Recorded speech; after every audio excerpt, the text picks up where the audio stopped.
ನಾಮಕ್ಕೆ ಮಹಿಮುಂಟಾಗಲಿ. ಈ ದಿನದಲ್ಲಿ ನಮ್ಮ ಮಧ್ಯದಲ್ಲಿ ಅನೇಕ ದೇವ ಸೇವಕರುಗಳಿದ್ದಾರೆ. ಪಾಸ್ಟರ ಕುಟುಂಬದ ಎಲ್ಲ ಸೇವಕರುಗಳು ನಮ್ಮ ಮಧ್ಯದಲ್ಲಿ ಕೂಡಿ ಬಂದಿದ್ದಾರೆ. ಆದ ಕಾರಣ ಇವತ್ತು ದೇವರ ವಾಕ್ಯವನ್ನು ಹಂಚುವುದಕ್ಕಾಗಿ ನಮ್ಮ ಮಧ್ಯದಲ್ಲಿ ಸೇವಕರಿದ್ದಾರೆ. ಅದಕ್ಕಿಂತ ಮುಂಚೆ ನಮ್ಮ ಮಧ್ಯದಲ್ಲಿ ವೇದಿಕೆಯಲ್ಲಿರುವಂಥ ಪುಲ್ಪಿಟಲ್ಲಿರುವಂಥ ದೇವ ಸೇವಕರಾಗಿರುವಂಥ ಬಿಷಪ್ ಅವರಾಗಿರುವಂಥ ಸೌಂದರರಾಜನವರು ಕೂಡ ನಮ್ಮ ಮಧ್ಯದಲ್ಲಿ ಹಿರಿಯರಾಗಿ ನಮ್ಮ ಮಧ್ಯದಲ್ಲಿದ್ದಾರೆ. ಅವ್ರಿಗೂ ಕೂಡ ಯೇಸು ಕ್ರಿಸ್ತನ ನಾಮದಲ್ಲಿ ವಂದನೆ ತಿಳಿಯಪಡಿಸ್ತೇವೆ. ನೇರವಾಗಿ ದೇವರ ವಾಕ್ಯಕ್ಕೆ ಹೋಗೋಣ. ನಮಗಿರುವಂಥ ಆ ಸಮಯದಲ್ಲಿ ದೇವರ ವಾಕ್ಯವನ್ನು ಈ ಬೈಬಲ್ ಶೈಲಿ ನಮಗೆ ದೇವರ ವಾಕ್ಯ ಕೊಡುವುದಕ್ಕಾಗಿ ಚಳ್ಳಕೆರೆ ಪ್ರಾಂತದಲ್ಲಿ ದೇವರ ಸೇವೆ ಮಾಡುತ್ತಿರುವಂಥ ಹಿರಿಯ ಸಭಾಪಾಲಕರು ಮತ್ತು ಬಿಷಪ್ ಅವರಾಗಿರುವಂಥ ಸತೀಶ್ ಅವರು ನಮ್ಮ ಮಧ್ಯದಲ್ಲಿದ್ದಾರೆ. ನಾವೆಲ್ಲರೂ ಕರಗಲ್ ತಟ್ಟಿ ಅವ್ರನ್ನ ವಾಕ್ಯಕ್ಕೆ ಆಹ್ವಾನ ಮಾಡಿಕೊಳ್ಳೋಣ. Praise the Lord, hallelujah. So ಚೇರ್ಗಳು ಮುಂದೆ ಇದ್ರೆ ಎಲ್ಲ ಮುಂದೆ ಬಂದು ಕೂತ್ಕೊಳ್ರಿ. ದಯವಿಟ್ಟು ಬ್ರದರ್ಸ್ ಗಳಲ್ಲಿ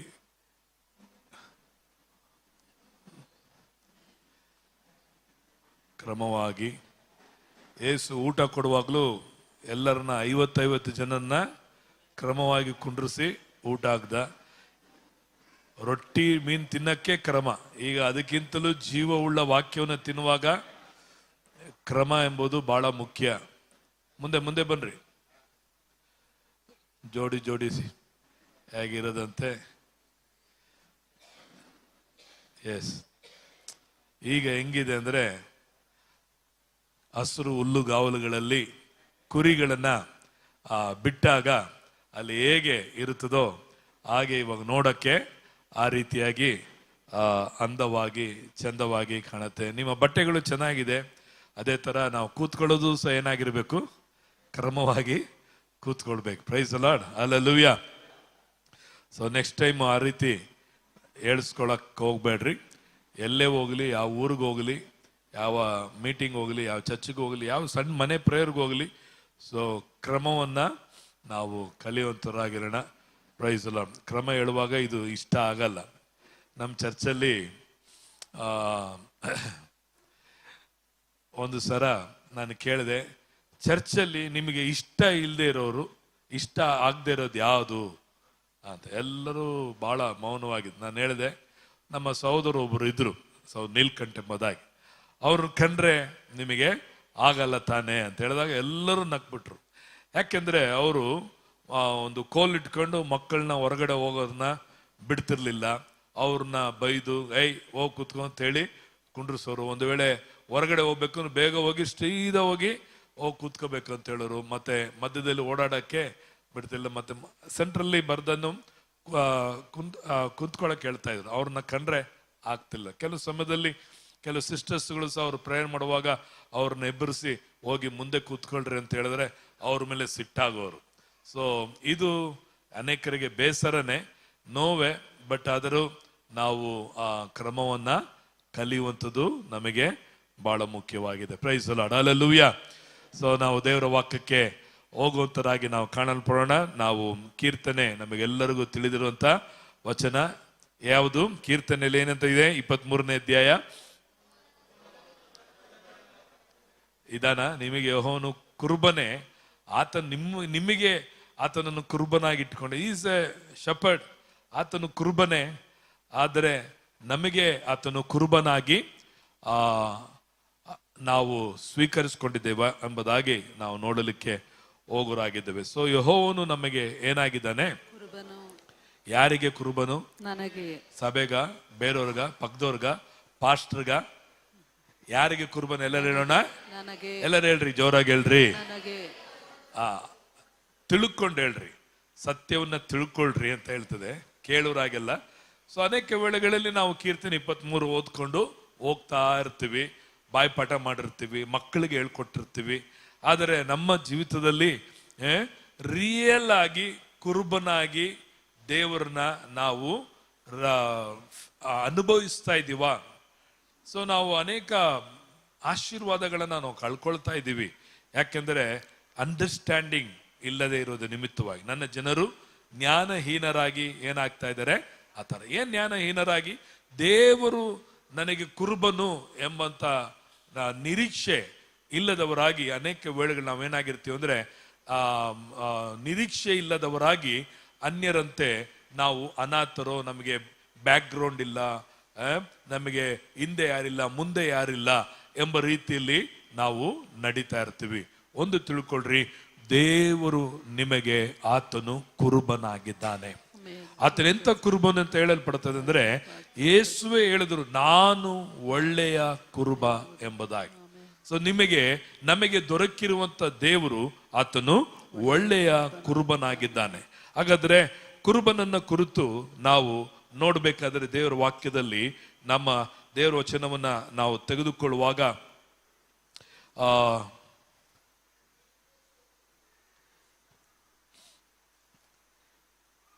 ನಮಗೆಲ್ಲರೂ ತಿಳಿದಿರುವ ಹಾಗೆ ಯೋಹನ ಬರೆದ ಸುವಾರ್ತೆ 10ನೇ ಅಧ್ಯಾಯ ಅದರಲ್ಲಿ 11ನೇ ವಚನವನ್ನ ನಾವು ಓದಿಕೊಳ್ಳೋಣ.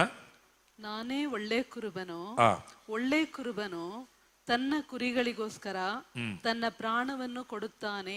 Price the Lord. ನಾನೇ ಎಂತ ಕುರುಬನಾಗಿದ್ದೇನೆ, ಒಳ್ಳೆ ಕುರುಬ. ಅದಕ್ಕೆ ಕೀರ್ತನೆ ಹೇಳ್ತೇನೆ, ದೇವರನ್ನು ಕುರಿತು ನೋಡ್ರಿ, ಆತನು ಆ ಕುರಿಗಳನ್ನ ಕಾಯುವನಾಗಿದ್ದ. ಅವನಿಗೆ ಗೊತ್ತಿತ್ತು ತನ್ನ ಗುರಿಗಳನ್ನ ಆತನು ಹೇಗೆ ಸಾಕ್ತಿದ್ದ ಎಂಬುದಾಗಿ. ಯಾಕೆ ದೇವರು ನಮ್ಮನ್ನ ಕುರಿಗಳು ಎಂಬುದಾಗಿ ಎಣಿಸ್ತಾರೆ ಅಂದ್ರೆ, ಕುರಿಗಳಿಗೆ ಯಾವತ್ತೂ ತನ್ನದೇ ಆದಂತ ನಿರ್ಧಾರದಲ್ಲಿ ಅಥವಾ ತನ್ನದೇ ಆದಂತ ಒಂದು ಒಂದು ವ್ಯವಸ್ಥೆಯಲ್ಲಿ ಅದು ಜೀವಿಸಲ್ಲ. ಅದು ಯಾವಾಗಲೂ ಕುರುಬನನ್ನೇ ಹತ್ಕೊಂಡಿರ್ತದೆ. ಆ ಕುರುಬನು ಆತನ ಎಲ್ಲಿ ನಡೆಸ್ತಾನೆ ಎಂಬುದಕ್ಕೆ ಅದಕ್ಕೆ ಗೊತ್ತೇ ಇಲ್ಲ. ಬಟ್ ಅದಕ್ಕೆ ಗೊತ್ತಿರೋದೆಲ್ಲ ಏನು ಗೊತ್ತಾ, ನನ್ನ ಕುರುಬನು ಒಳ್ಳೆ ಜಾಗಕ್ಕೆ ನನ್ನನ್ನ ನಡೆಸುತ್ತಾನೆ. ಎಂದಿಗೂ ಅದು ಡೌಟ್ ಪಡೋದೇ ಇಲ್ಲ. ಸೊ ಇವತ್ತು ನಾವು ಸಹ ಪ್ರಿಯ ದೇವಜನರೇ, ದೇವರು ನಮ್ಮನ್ನ ನಡೆಸ್ತಾ ಇರೋದು ಈ ಮಾರ್ಗದಲ್ಲಿ ಒಳ್ಳೇದು ಎಂಬುದಾಗಿ ನಾವು ಅರ್ಥಕೊಳ್ಬೇಕು. ನಿನ್ನ ಇವತ್ತು ಪರಿಸ್ಥಿತಿ, ಇವತ್ತಿನ ನಿನ್ನ ಸ್ಥಿತಿ, ಇವತ್ತಿನ ನಿನ್ನ ಹೋರಾಟ, ಇವತ್ತು ನಿನ್ನ ಕಣ್ಣೀರು, ಇವತ್ತಿನ ನಿನ್ನ ಸಮಸ್ಯೆಗಳನ್ನ ನೀನು ನೋಡುವಾಗ, ದೇವರು ಕುರುಬನಾಗಿದ್ರೆ ಯಾಕೆ ನನಗೆ ಹೀಗೆ? ಪ್ರಿಯರೇ, ದೇವರು ಕುರುಬನಾಗಿರೋದ್ರಿಂದ ನಿನ್ನ ಜೀವಿತದಲ್ಲಿ ಆತನು ಎಲ್ಲವನ್ನ ಒಳ್ಳೆದಕ್ಕಾಗಿನೇ ಆತನು ನಡೆಸುತ್ತಾ ಇದ್ದಾನೆಂಬುದನ್ನ ಮೊದಲಾಗಿ ನಾವು ಅರ್ಥಕೊಳ್ಳೋರಾಗಿರ್ಬೇಕು. ನಿನ್ನ ಮೇಲೆ ಒಬ್ಬ ನಾಯಕತ್ವವನ್ನು ಇದ್ದಾನೆ, ನಿನ್ನನ್ನು ನಡೆಸುವವನು ಇದ್ದಾನೆ, ನಿನ್ನನ್ನು ಕಾಯುವವನು ಒಬ್ಬನಿದ್ದಾನೆ. ಆತನು ಎಂತ ಕುರುಬನಂದ್ರೆ ಆತನು ಒಳ್ಳೆಯ ಕುರುಬನು. ಒಳ್ಳೆ ಕುರುಬನಾಗಿದೆ ಅಂತ ಕೀರ್ತನೆ ಒಂದಲ್ಲಿ ನೋಡುತ್ತೇವೆ. ಯೆಹೋವನು ನನ್ನ ಕುರುಬನು. ಫಸ್ಟ್ ಅವನು ಹೇಳದಂದ್ರೆ ಏನ್ ಹೇಳ್ತಾನೆ, ನಾನು ಕೊರತೆ ಪಡನು. ಅಂದ್ರೆ ಈ ವಿಲ್ ಪ್ರೊವೈಡ್ ಎವ್ರಿಥಿಂಗ್. ನನ್ನ ಪೋಷಿಸುವನಾಗಿದ್ದಾನೆ, ಆತನು ನನ್ನನ್ನ ಸಂರಕ್ಷಿಸುವನಾಗಿದ್ದಾನೆ. ಎಫೆಸರ ಪತ್ರಿಕೆಯಲ್ಲೂ ಸಹ ನಾವು ನೋಡಬೇಕಾದ್ರೆ ಆತನು ನೋಡಬೇಕಾದ್ರೆ ದೇವರ ವಚನ ನೋಡುತ್ತೇವೆ 5ನೇ ಅಧ್ಯಾಯದಲ್ಲಿ, ದೇವರು ತನ್ನ ದೇಹ ಎಂಬ ಸಭೆಯನ್ನ ಏನ್ ಮಾಡ್ತಾನೆ ಅಂತ, ಆತನು ಪೋಷಿಸಿ ಸಂರಕ್ಷಿಸದೆ. ಫಸ್ಟ್ ದೇವರು ನಮ್ಮನ್ನ ಪೋಷಿಸಬೇಕೆಂಬುದಾಗಿ ಇಷ್ಟಪಡ್ತಾನೆ, ನಮ್ಮನ್ನ ಸಂರಕ್ಷಿಸಬೇಕೆಂಬುದಾಗಿ ದೇವರ ಬಯಕೆ ಆಗಿದೆ. ವೆನ್ ಗಾಡ್ ಪ್ರೊವೈಡ್ ಅಥವಾ ದೇವರು ನಮ್ಮನ್ನು ಪೋಷಿಸುವಾಗ ಆತನು ಬೆಸ್ಟ್ ಆದದನ್ನೇ, ಒಳ್ಳೆದನ್ನೇ ಪೋಷಿಸುವನಾಗಿದ್ದಾನೆ. ಇಸ್ರಾಯೇಲರು ಐಗುಪ್ತದಲ್ಲಿದ್ದಾಗ ದೇವರು ಅವ್ರಿಗೆ ಹೇಳಿದ್ರು, ಅವ್ರನ್ನ ಮೋಶೆಗಳು, ನೀನು ಅವ್ರನ್ನ ಹೊರಗಡೆ ಕರ್ಕೊಂಬ. ಅವ್ರಿಗೆ ಎಲ್ಲಿ ನಾನು ಕರ್ಕೊಂಡು ಹೋಗ್ತೀನಿ ಅಂತ ಹೇಳಿದ್ರು? ಎಲ್ಲಿ ಕರ್ಕೊಂಡು ಹೋಗ್ತೀನಿ ಅಂತ ಹೇಳಿದ್ರು? ಹೇಳಿ ಎಲ್ಲರ? ಹಾಲು ಜೇನು. ನೋಡ್ರಿ, ಪೋಷಿಸುವನು. ನಮ್ಮ ದೇವರು ಪೋಷಿಸದಲ್ಲ ಹೆಂಗೆ? ಹಾಲು ಜೇನು, the good things providing. So ನಮ್ಮ ಕುರುಬನು, ನಾವು ಕೀರ್ತನೆ 1:1 ನೋಡ್ಬೇಕಾದ್ರೆ, ಈಸ್ ಅ ಪ್ರೊವೈಡರ್. ಆತನು ನಿನಗೆ ಆರೋಗ್ಯವನ್ನ ಪ್ರೊವೈಡ್ ಮಾಡಿದ್ದಾನೆ, ಸಮಾಧಾನವನ್ನ ಪ್ರೊವೈಡ್ ಮಾಡಿದ್ದಾನೆ, ಮತ್ತು ನಮ್ಮ ಅಗತ್ಯಗಳನ್ನೆಲ್ಲವನ್ನ ಆತನು ಏನ್ ಮಾಡೋನಾಗಿದ್ದಾನೆ, ಆತನು ಪ್ರೊವೈಡ್ ಮಾಡಿದವನಾಗಿದ್ದಾನೆ. ಸೊ ನಮಗ್ ಗೊತ್ತಿಲ್ಲ, ನಾವು ನಂಬಿಕೆಯಿಂದ ನಮ್ಮ ನಿರೀಕ್ಷೆಯನ್ನ ಕ್ರಿಸ್ತನ ಮೇಲೆ, ಕುರುಬನ ಮೇಲೆ ಇಟ್ಟು ನಾವು ಹೋಗ್ತಿರ್ಬೇಕಾದ್ರೆ, ನಿನಗೆ ಬೇಕಾದುದನ್ನ ದೇವರು ವರ್ಸ್ಟ್ ಆದದಲ್ಲ, ದ ಬೆಸ್ಟ್ ಆದದನ್ನೇ ಕೊಡೋನಾಗಿದ್ದೇನೆ. The best. Praise the Lord. ಯಾವಾಗಲೂ ದೇವರು ತನ್ನ ಜನರಿಗೆ ಏನ್ ಕೊಡ್ಲಿ ಏನ್ ಮಾಡ್ಲಿ ಎಂಬುದಾಗಿನೇ ನಿನಗಿಂತ ಆತನಿಗೆ ಚಿಂತೆ ಆಗಿರೋದು. ನಾವು ಅನೇಕ ವಿಷಯಗಳಲ್ಲಿ ಗಡಿಬಿಡಿಗಳಲ್ಲಿ ಚಿಂತೆಯಲ್ಲಿ ನಾವೇನಾಗಿದ್ದೀವಿ, ಮುಳುಗಿ ಹೋಗಿದ್ದೀವಿ. ನಮ್ಮ ಕುರುಬನು ಇದ್ದಾನೆ ಎಂಬುದಾಗಿ ಮರೆತು ಬಿಟ್ಟಿದ್ದೀವಿ. ನಮ್ಮ ಕುರುಬನು ಬೈಬಲ್ ಕೀರ್ತನೆಯಲ್ಲಿ 23 ಇದ್ದಾನೆ ಎಂಬುದಾಗಿ ಮತ್ತೆ ಹೊರತು ನನಗಿದ್ದಾನೆ ಎಂಬುದನ್ನು ಅನೇಕ ವೇಳೆಗಳಲ್ಲಿ ನಾವು ಮರೆತು ಸೇವೆಯಲ್ಲಿರೋರು ಸಹ ತಿಳ್ಕೊಳ್ಬೇಕು. ನಮಗೆ ಮೇಲೆ ಒಬ್ಬ ಹಿರಿಯ ಕುರುಬನಿದ್ದಾನೆ. ಹಲ್ಲೆಲೂಯಾ. ನಾವೆಲ್ಲರೂ ಪಾಸ್ಟರ್ ಕುರುಬರೇ, ಆದ್ರೆ ನಮಗೆಲ್ಲ ಒಬ್ಬ ದೊಡ್ಡ ಕುರುಬನಿದ್ದಾನೆ. ಆ ಕುರುಬನು ನಿನ್ನ ಎಲ್ಲ ಅಗತ್ಯಗಳನ್ನ ನೀಡಿ ನಿನ್ನನ್ನು ಸಂರಕ್ಷಿಸುವಂತ ದೇವರಾಗಿದ್ದಾನೆ. ಏನಾಗಿದ್ದಾನೆ ಆತನು? ನಿನ್ನನ್ನು ಆತನ ಸಂರಕ್ಷಣೆಯಲ್ಲಿ ಇದೆಯಾ, ಆತನ ಕಾವಲುಗಾರಿಕೆಯಲ್ಲಿ ನೀನಿದೆ ಎಂಬುದಾಗಿ ಮೊದಲಾಗಿ ನಾವು ತಿಳ್ಕೊಳ್ಬೇಕು. ಸೊ ಕೀರ್ತನೆ 1:1 ನೋಡಬೇಕಾದ್ರೆ ಈಸ್ ಅ ಪ್ರೊವೈಡರ್. ಆತನು ಪೋಷಿಸುವವನು. ಮತ್ತು ಕುರಿಗಳು ಯಾವತ್ತೂ ತನ್ನ ಕುರುಬನನ್ನೇ ಏನ್ ಮಾಡ್ತದೆ, ನಂಬಿರುತ್ತೆ. ಆ ಕುರುಬನು ಕಡಕನ ಕೈಲಿ ಕೊಡುವಾಗಲೂ ಆ ಕುರುಬನನ್ನ ಏನ್ ಮಾಡಿರ್ತದ್ದು, ನಂಬಿರುತ್ತೆ. ಮತ್ತು ಕುರುಬ ಎಲ್ಲೋಗ್ತಾನೋ ಅದರಿಂದ ತಾನಾಗಿನೇ ಹೋಗ್ತಾನೆ ಇರ್ತದೆ. ಸೊ ಅದಕ್ಕೆ ಈ ಕುರಿಗಳು ಯಾವತ್ತೂ ಒಂದು ಹಿಂಬಾಲಿಸುವಂತ ಒಂದು ಸ್ವಭಾವ ಉಳ್ಳದಾಗಿರುತ್ತೆ. ಅದಕ್ಕೆ ನಾವು ಚೆನ್ನಾಗಿ ತಿಳ್ಬೇಕು, ನಾವೆಲ್ಲರೂ ಫಾಲೋವರ್ಸ್. ನಮ್ಮ ಮನಸ್ಸು, ನಮ್ಮ ಯೋಚನೆ, ನಮ್ಮ ಥಾಟ್ಸು ಯಾವತ್ತೂ ಫಾಲೋ ಮಾಡ್ತಾನೆ ಇರ್ತದೆ. ಮಕ್ಕಳು ಸಣ್ಣರಾಗಿದ್ದಾಗ ಡ್ಯಾಡಿ ಮಮ್ಮಿನ ಫಾಲೋ ಮಾಡ್ತಾರೆ. ಡ್ಯಾಡಿ ತರ ಬೈಕ್ ಸ್ಟಾರ್ಟ್ ಮಾಡೋದು, ಅವ್ರ ಡ್ಯಾಡಿ ತರ ತಲೆ ಬಾಚೋದು, ಅವ್ರ ಡ್ಯಾಡಿ ತರನೇ ಕೈ ಕಟ್ಕೊಂಡು ನಡೆಯೋದು, ಫಾಲೋ ಮಾಡಿ ನಡೀತಾ ಇರ್ತಾರೆ. ಅದೇ ಮಕ್ಕಳು ಒಂದು ಬಾಲಕರಾಗಿ ಅವರು SLCನೋ ಕಾಲೇಜು ಬಂದಾಗ ಅಪ್ಪ ಅಮ್ಮನ ಬಿಟ್ಬಿಡ್ತಾರೆ. ಅವರು ಫಾಲೋ ಮಾಡೋದು ಯಾರನ್ನ ಅಂದ್ರೆ ಫಿಲಮ್ ಆಕ್ಟರ್, ಹೀರೋಯಿನ್ಗಳನ್ನ ಫಾಲೋ ಮಾಡ್ತಾರೆ. ಇಲ್ಲ ಅಂದ್ರೆ ಅವ್ರು ಯಾರನ್ನ ಫಾಲೋ ಮಾಡ್ತಾರೆ ಅಂದ್ರೆ ಫ್ರೆಂಡ್ಸ್ಗಳನ್ನ ಫಾಲೋ ಮಾಡ್ತಿರ್ತಾರೆ. ಅವ್ರು ಏನಾದರೂ ಅವ್ರ ಅಪ್ಪ ಅಮ್ಮ ಬಟ್ಟೆ ಕೊಡಿಸುವಾಗ ಕೂಡಲೇ ಅವರು ಫೋನ್ ಮಾಡಿ ಫೋಟೋ ತೆಗೆದು ಯಾರು ಕಳಿಸ್ತಾರೆ ಗೊತ್ತಾ? ಫ್ರೆಂಡ್ಸ್ ಕಳಿಸ್ತಾರೆ. ಇದು ನೋಡೋ, ಇದು ನೋಡೇ, ಇದು ಚೆನ್ನಾಗಿತ್ತ, ತಗೊಳ್ಳ ಬೇಡವಾ? ಅವ್ರ ಒಪಿನಿಯನ್ ಕೇಳಿ ಆಮೇಲೆ ಏನ್ ಮಾಡ್ತಾರೆ, ಅವರು ತಗೊಳ್ಳೋರಾಗಿರುತ್ತೆ. ಅದೇ ರೀತಿಯಾಗಿ ಮದುವೆ ಆದ್ಮೇಲೆ ಅವರು ಫಾಲೋ ಮಾಡೋದು ಯಾರನ್ನ? ಗಂಡನ್ನ ಹೆಂಡತಿನ. ಬಟ್ಟೆ ತಗೊಳ್ರಿ, ಇದು ನೋಡ್ರಿ, ನೀವು ಹೇಳ್ರಿ. ಹೆಂಡತಿ ಹೇಳೋದು ಗಂಡನಿಗೆ, ನೀವು ಹೇಳ್ರಿ. So following. ಗಂಡ ಹೇಳ್ತಾನೆ, ಆತನು ತಗೊಳ್ಳುವಾಗಲೂ ಹೆಂಡತಿನ ಕೇಳಿ, ತಗೊಳ್ಳ, ಇದು ಬೇಡವಾ ಅಂತ. ಸೊ ಫಾಲೋಯಿಂಗ್ ಇರ್ತಿದ್ದಲ್ಲ, ಇದು ಬಹಳ ಮನುಷ್ಯನಿಗೆ ಇರುವಂತ ಸ್ವಭಾವವಾಗಿದೆ. ಅದಕ್ಕೆ ನಾವು ಯಾರನ್ನ ಫಾಲೋ ಮಾಡ್ತಾ ಇದ್ದೀವಿ? ಅನೇಕ ವೇಳೆ ಮನುಷ್ಯರನ್ನ ನಾವು ಮುಂದೆ ಇಟ್ಕೊಂಡಿರ್ತೀವಿ, ಪರಿಸ್ಥಿತಿಗಳನ್ನ ಮುಂದೆ ಇಟ್ಕೊಂಡಿರ್ತೀವಿ, ಅಥವಾ ಯಾವುದೋ ಎಕ್ಸಾಂಪಲ್ ಅನ್ನ ನಾವು ಇಟ್ಕೊಂಡಿರ್ತೀವಿ. ನಮಗೆ ಯಾರು ಎಕ್ಸಾಂಪಲ್ ಅಲ್ಲ. ನಂಬಿಕೆಯನ್ನು ಹುಟ್ಟಿಸುವನು ಪೂರೈಸುವನಾಗಿರುವಂತ ನಮ್ಮ ಯೇಸು ಕ್ರಿಸ್ತನೇ ನಮಗೆ ಒಳ್ಳೆಯ ಮಾದರಿ ಉಳ್ಳವಂತವನಾಗಿದ್ದಾನೆ. ನೀನು ಒಂದು ಸೇವೆ ಮಾಡುತ್ತಿದ್ರು ಸರಿ, ಪ್ರಾರ್ಥನೆ ನಡೆಸುವಂತರಾಗಿದ್ದರು ಸರಿ, ಏನೇ ಮಾಡಿದ್ರು ನಿನ್ನ ಸೇವೆಗೆ ಎಕ್ಸಾಂಪಲ್ ಮಾಡಲ್ ನಿಮ್ಮ ಜನರಲ್ಲ, ಸುತ್ತಲಿರುವ ಸೇವೆಗಳಲ್ಲ, ಸುತ್ತಲಿರುವ ಪ್ಯಾಟರ್ನ್ಗಳಲ್ಲ, ಸುತ್ತಲಿರುವಂತ ಯಾವುದು ಮಾದರಿಗಳಲ್ಲ, ಕ್ರಿಸ್ತನೇ ಮಾದರಿ ಆಗಿದೆ. ನಿನ್ನ ನಿರೀಕ್ಷೆ, ನಿನ್ನ ಗುರಿ ಯೇಸು ಏನ್ ಹೇಳ್ತಾನೆ, lord where can I do, ದೇವರೇ ನಾನು ಏನ್ ಮಾಡ್ಲಿ, ಯಾವ ಪ್ಯಾಟರ್ನ್ ಅಲ್ಲಿ ಮಾಡ್ಲಿ, ಯಾವ ಸ್ಟೈಲ್ ಅಲ್ಲಿ ಮಾಡ್ಲಿ, ಯಾವ ಸ್ಟೈಲ್ ಅಲ್ಲಿ ಆರಾಧನೆ ನಡೆಸಲಿ, ಯಾವುದು ನನಗೆ ಮಾದರಿ? ಎಲ್ಲವೂ ಮೋಶೆ ದೇವರು ಹೇಳಿದಂತೆಯೇ ಅವನೆಲ್ಲವನ್ನ ಮಾಡಿದನು ಎಂಬುದಾಗಿ ನೋಡುತ್ತೇವೆ. ನಿನ್ನ ಸೇವೆ, ನನ್ನ ಸೇವೆ ಕಾಪಿ ಚಟ್ ಸೇವೆ ಆದರೆ ನಿನ್ನ ಸೇವೆ ಅಲ್ಲಿಗೆ ನಿಂತಿರುತ್ತದೆ. ಸೊ ಫಾಲೋ ನಮಗೆ ಯಾರನ್ನ ಮಾಡೋದು? ಮನುಷ್ಯನಲ್ಲ, ದೇವರನ್ನ, ಯೇಸು ಕ್ರಿಸ್ತನನ್ನ ನಾವು ಫಾಲೋ ಅಪ್ ಮಾಡೋರಾಗಿರ್ಬೇಕು. ಸೊ ಅದಕ್ಕೆ ನಾವೆಲ್ಲರೂ ಧನ್ಯರು, ಇಂಥ ಒಳ್ಳೆ ಕುರುಬನು ನಮಗೆ ಸಿಕ್ಕಿರುವುದಕ್ಕಾಗಿ. ಈ ಕುರುಬ ಎಂತ ಕುರುಬನಂದ್ರೆ ನಾವು ಓದಿಕೊಳ್ಳೋಣ. ಎರಡನೇದಾಗಿ ನಾವು ಯೆಶಾಯನ ಬರೆದ ಪುಸ್ತಕ 40ನೇ ಅಧ್ಯಾಯ 11ನೇ ವಚನವನ್ನು ಓದಿಕೊಳ್ಳುವ. ಯೆಶಾಯ 40:11. ಆತನು ಕುರುಬನಂತೆ ತನ್ನ ಮಂದೆಯನ್ನು ಮೇಯಿಸುವನು, ಮರಿಗಳನ್ನು ಕೈಯಿಂದ ಕೂಡಿಸಿ ಎದೆಗೆತ್ತಿಕೊಳ್ಳುವನು, ಹಾಲು ಕುಡಿಸುವ ಕುರಿಗಳನ್ನು ಮೆಲ್ಲಗೆ ನಡೆಸುವನು ಎಂದು ಸಾರು. Amen, praise the Lord. ಇಲ್ಲಿ ಕುರುಬನ ಬಗ್ಗೆ ಹೇಳಿದ, ಆತನು ಕುರುಬನಂತೆ ತನ್ನ ಮಂದೆಯನ್ನ ಏನ್ ಮಾಡ್ತಾನೆ? ಅವನು ಮೇಯಿಸ್ತಾನೆ. ಆತನು ಕಾಯಿಸಲ್ಲ, ಒಣಗಿಸಲ್ಲ, ಆತನು ಯಾವತ್ತು ಬರಿದಾಗಿ ಬಿಡಲ್ಲ. ಯಾವಾಗಲೂ ತನ್ನ ಮಂದೆ ಮೇಲೆ ಆತ್ಮಿಕವಾಗಿ, ಶಾರೀರಿಕವಾಗಿ, ಮಾನಸಿಕವಾಗಿ ಎಲ್ಲಾ ವಿಷಯಗಳಲ್ಲಿ ಆತನು ನಿನಗೆ ಎಲ್ಲಿಗೂ ಪ್ರೊವೈಡರ್ ಆಗಿದ್ದಾನೆ. ಯೇಸು ಸ್ವಾಮಿ 3 ದಿನ ಪ್ರಸಂಗ ಮಾಡಿದ್ರು.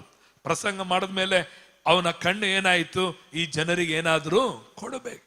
Is a provider. ಒಂದು ವೇಳೆ ನಮಗೆ ಕೊರತೆಗಳಿರ್ಬೋದು, ಸಂಕಷ್ಟಗಳು ಇರ್ಬೋದು, ಸಮಸ್ಯೆಗಳು ಇವತ್ತು ಇರಬಹುದು.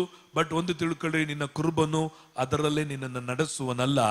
ಆತನು ನಿನಗೆ ಏನ್ ಮಾಡುವನಾಗಿದ್ದಾನೆ, ಖಂಡಿತವಾಗಿ ನಿನ್ನನ್ನ ಹಸಿರು ಹುಲ್ಲು ಗಾವಲುಗಳಲ್ಲಿ ನಿನ್ನನ್ನ ಮೇಯಿಸುವನಾಗಿದ್ದಾನೆ. ಕೀರ್ತನೆ 1:2 ನೋಡ್ಬೇಕಾದ್ರೆ ಈಸ್ ಅ ಪ್ರೊವೈಡರ್ ಆಗಿದ್ದಾನೆ. ಎರಡನೇದಾಗಿ ನಾವು ನೋಡಬೇಕಾದ್ರೆ ಆತನು ಏನಾಗಿದ್ದಾನೆ ಅಂದ್ರೆ, ಆತನು ಮಂದೆಯನ್ನು ಮೇಯಿಸುವುದು ಮಾತಲ್ಲ, ಮರಿಗಳನ್ನ ಕೈಯಿಂದ ಕೂಡಿಸಿಕೊಳ್ಳುವನಾಗಿದ್ದಾನೆ, ಎದೆಗೆ ಎತ್ತಿಕೊಳ್ಳುವನಾಗಿದ್ದಾನೆ. ಹಾಲು ಕುಡಿಸುವ ಮರಿಗಳನ್ನು ಏನ್ ಮಾಡ್ತಾನೆ, ಮೆಲ್ಲಗೆ ನಡೆಸುವನು ಎಂದು ಸಾರು. ಈಸ್ ಕುರುಬನ್. ಎಂತ ಕುರುಬನನ್ನೇ ಆತನು ಟೆಂಡರ್ ಆದಂತ ಕುರುಬನು, ನಿನ್ನನ್ನು ಮೆಲ್ಲಗೆ ನಡೆಸುವಂತನಾಗಿದ್ದಾನೆ. ನಿನಗೆ ವಿರುದ್ಧವಾಗಿ, ನಿನಗೆ ನೋವು ಉಂಟುವಾಗುವಂತ ರೀತಿಯಲ್ಲಿ ನಿನ್ನನ್ನು ಮುರಿದು, ನಿನ್ನನ್ನು ಒಡೆದು, ನಿನ್ನನ್ನು ರೂಪಿಸುವಂತ ಆತನಲ್ಲ. ಆತನ ಏನ್ ಮಾಡೋನಾಗಿದ್ದಾನೆ, ಮೆಲ್ಲಗೆನೆ ನಡೆಸುವಂತನಾಗಿದ್ದಾನೆ. ಪ್ರೈಸ್ ಅಲ್ಲ. ಈಸ್ ಕಠಿಣವಾದವನಲ್ಲ. ಅನೇಕ ವೇಳೆಯಲ್ಲಿ ಪಾಸ್ಟರ್ಗಳಾದ ನಾವು ಸಭೆಗಳಲ್ಲಿ ಕಠಿಣವಾದಂತ ಅವತಾರಗಳನ್ನ ತೆಗೆದು ಬಿಡ್ತೀವಿ. ಬಟ್ ಯೇಸು ಎಂದಿಗೂ ಅವತಾರವನ್ನ ತೆಗೆಯದೇ ಇಲ್ಲ. ಆತನು ಎಂದಿಗೂ, ಆತನೇನಾಗಿದ್ದಾನೆ, ಸ್ಮೂತ್ಲಿನೇ ನಮ್ಮಂತ ಡೀಲ್ ಮಾಡ್ತಾನೆ ಇದ್ದಾನೆ. ಎಷ್ಟು ವರ್ಷ ಆಯ್ತು ರಕ್ಷಣೆ ಹೊಂದಿ ನಾವು. ಇದುವರೆಗೂ ಏನೆಲ್ಲ ತಿಪ್ರಾಟ ಮಾಡಿದ್ದೀವಿ, ಏನೆಲ್ಲ ಹಠ ಮಾಡಿದ್ದೀವಿ, ಏನೆಲ್ಲ ಸ್ವಭಾವಗಳಿತ್ತು. ಬಟ್ ಆಗಲೂ ದೇವರು ನಮ್ಮನ್ನ ಮೆಲ್ಲಗೆನೆ ನಡೆಸಿದ. ಒದಿಲಿಲ್ಲ, ತಳ್ಳಲಿಲ್ಲ, ಮುಖ ತಿರ್ಸ್ಕೊಳ್ಳಿಲ್ಲ, ಬೇಸರ ಮಾಡ್ಕೊಳ್ಳಿಲ್ಲ, ಗಂಟು ಮುಖ ಇಟ್ಕೊಳ್ಳಿಲ್ಲ. ಆತನು ನಮ್ಮನ್ನ ಏನ್ ಮಾಡ್ದ, ಆತನು ಎದೆಗೆ ಕೂಡಿಸಿ. ನಾವು ಮುರಿದು ಹೋದ ವೇಳೆಗಳಲ್ಲಿ, ಸೋತು ಹೋದ ವೇಳೆಗಳಲ್ಲಿ ಒಂದು ತಿಳ್ಕೊಳ್ರಿ, ನೀವು ಆತನ ಎದೆಯಲ್ಲಿ ಇದ್ದೀರಿ, ಆತನ ಕೈಗಳಲ್ಲಿ ನೀವು ಇದ್ದೀರಿ. ಆತನು ನಿಮಗೆ ಹಾಲು ಕುಡಿಸುವ ಕುರಿಯಾಗಿ, ಆತನು ನಿನಗೆ ಕುಡಿಸುವಂತ ದೇವರಾಗಿದ್ದಾನೆ. ನಾನು ನೋಡಿದ್ದೇನೆ ಅನೇಕ ಸಮಯಗಳಲ್ಲಿ 500-600 ಕುರಿಗಳನ್ನ ಹೊಡ್ಕೊಂಡು ರೋಡ್ಗಳಲ್ಲಿ ಹೋಗ್ಬೇಕಾದ್ರೆ ಕೆಲವೊಂದು ಕುರಿಗಳು ಅಲ್ಲಿ ಗರ್ಭವಾಗಿರ್ತದೆ. ಆ ಕುರಿಗಳು ಮೆತ್ತಗೆ ಹೋಗ್ತಾ ಇರ್ತದೆ, ಅದನ್ನು ಓಡಿಸ್ಕೊಂಡು ಹೋಗ್ತಿರ್ತಾನೆ. ಕೆಲವು ಕುರಿಗಳು ಕುಂಟಾಗಿರ್ತವೆ, ಅಲ್ಲಿ ಓಡಾಗಿ ಕಾಲು ಮುರ್ಕೊಂಡಿರ್ತದೆ, ಅದನ್ನೂ ನಡೆಸ್ಕೊಂಡು ಹೋಗ್ತಿರ್ತಾನೆ. ಇನ್ನು ಕೆಲವು ಕುರಿಗಳು ಬಹಳ ಮರಿಯಾಗಿರ್ತದೆ. ಆ ಕುರಿಗಳನ್ನ ಆತನು ಕಾಲುಗಳನ್ನ ಹಿಡ್ಕೊಂಡು ಅದನ್ನ ಏನ್ ಮಾಡ್ತಿರ್ತಾನೆ, ನಡೆಸ್ಕೊಂಡು ಹೋಗ್ತಿರ್ತಾನೆ. ಇನ್ನು ಕೆಲವುದು ನಡೆಯಕ್ಕೆ ಆಗಲ್ಲ, ಅವುಗಳನ್ನ ಕೆಲವು ಕುರುಬರು ಏನ್ ಮಾಡ್ತಾರೆ, ತೋಳ್ ಮೇಲೆ ಹೊತ್ಕೊಂಡು ಅದನ್ನ ಹೋಗ್ತಾ ಇರುತ್ತೆ, ಬಿಟ್ಟು ಹೋಗಲ್ಲ. ಅಥವಾ ಯಾವುದೋ ಪ್ರಾಣಿಗಳಿಗೆ ತಿನ್ನಿ ಅಂತೇಳಿ ಬಿಡಲ್ಲ. ಸೇಮ್ ನಿನ್ನ ಜೀವಿತದಲ್ಲೂ ಸಹ ನೀನು ಸೋತು ಹೋದ ವೇಳೆಗಳಲ್ಲಿ, ಮುರಿದು ಹೋದ ವೇಳೆಗಳಲ್ಲಿ ನಿನ್ನನ್ನು ಒತ್ತುಕೊಂಡು, ನಿನ್ನನ್ನು ಪರಾಂಬರಿಸಿ, ನಿನ್ನನ್ನು ಗಮನಿಸಿ ಆತನು ನಡೆಸಿದಂತ ದೇವರಾಗಿದ್ದಾನೆ. ಆತನದಕ್ಕೆ ಒಳ್ಳೆಯ ಕುರುಬನಾಗಿದೆ. ಮೂರನಾಗಿ ಆತನ ಎಂತ ಕುರುಬನ್ ಅಂದ್ರೆ, ನಾವು ಆಗ್ಲೇ ಓದಿದ್ವಿ, ಯೋಹನ ಬರೆದ ಸುವಾರ್ತೆ 10:11 ಓದಿಕೊಳ್ಳೋಣ. 10:11 ಯೋಹನ ಬರೆದ ಸುವಾರ್ತೆ 10:11. ನಾನೇ ಒಳ್ಳೆ ಕುರುಬನು. ಒಳ್ಳೆ ಕುರುಬನು ತನ್ನ ಕುರಿಗಳಿಗೋಸ್ಕರ ತನ್ನ ಪ್ರಾಣವನ್ನು ಕೊಡುತ್ತಾನೆ. ಈ ಕುರುಬನು ಎಂತ ಕುರುಬನು, ನಮಗೆ ಪ್ರೊವೈಡರ್ ಆಗಿದ್ದಾನೆ, ಪೋಷಿಸುವನಾಗಿದ್ದಾನೆ. ನಾವು ನೋಡಿದ್ವಿ, ತಾಳ್ಮೆ ಅಥವಾ ಸಹನೆಯಿಂದ ಅಥವಾ ದೀನತೆಯಿಂದ ಅಥವಾ ಟೆಂಡರ್ ಆಗಿ ಮೃದುವಾಗಿ ನಮ್ಮ ನಡೆಸುವಂತ ಕುರುಬನು. ಮೂರನಾಗಿ ಎಂತ ಕುರುಬನು ಅಂದ್ರೆ, ಪ್ರಾಣವನ್ನೇ ಕೊಟ್ಟಂತ ಒಳ್ಳೆ ಕುರುಬನು. ಹಲ್ಲೆಲೂಯ. ನಮಗಾಗಿ ತನ್ನ ಪ್ರಾಣವನ್ನೇ ಕೊಟ್ಟ ಮೇಲೆ ಯೋಚನೆ ಮಾಡಿ ನೋಡ್ರಿ, ನಮಗೆ ಸಮಸ್ತವನ್ನು ಕೊಡದೇ ಇರುವನೇ. ತನ್ನ ತಂದೆಯಾದ ದೇವರಿಗೆ ಮಗನಾದ ಯೇಸುವಿನ ಜೀವ ಅತ್ಯಂತ ಅಮೂಲ್ಯವಾದದ್ದು. ಅಂತ ಆ ಜೀವವನ್ನೇ ನಮಗಾಗಿ ಕೊಟ್ಟು ಆತನು ನಮ್ಮನ್ನ ಪ್ರೀತಿಸಿದಂತ ದೇವರಾಗಿದ್ದಾನೆ ಪ್ರೇರೆ. ಹಲ್ಲೆಲೂಯ.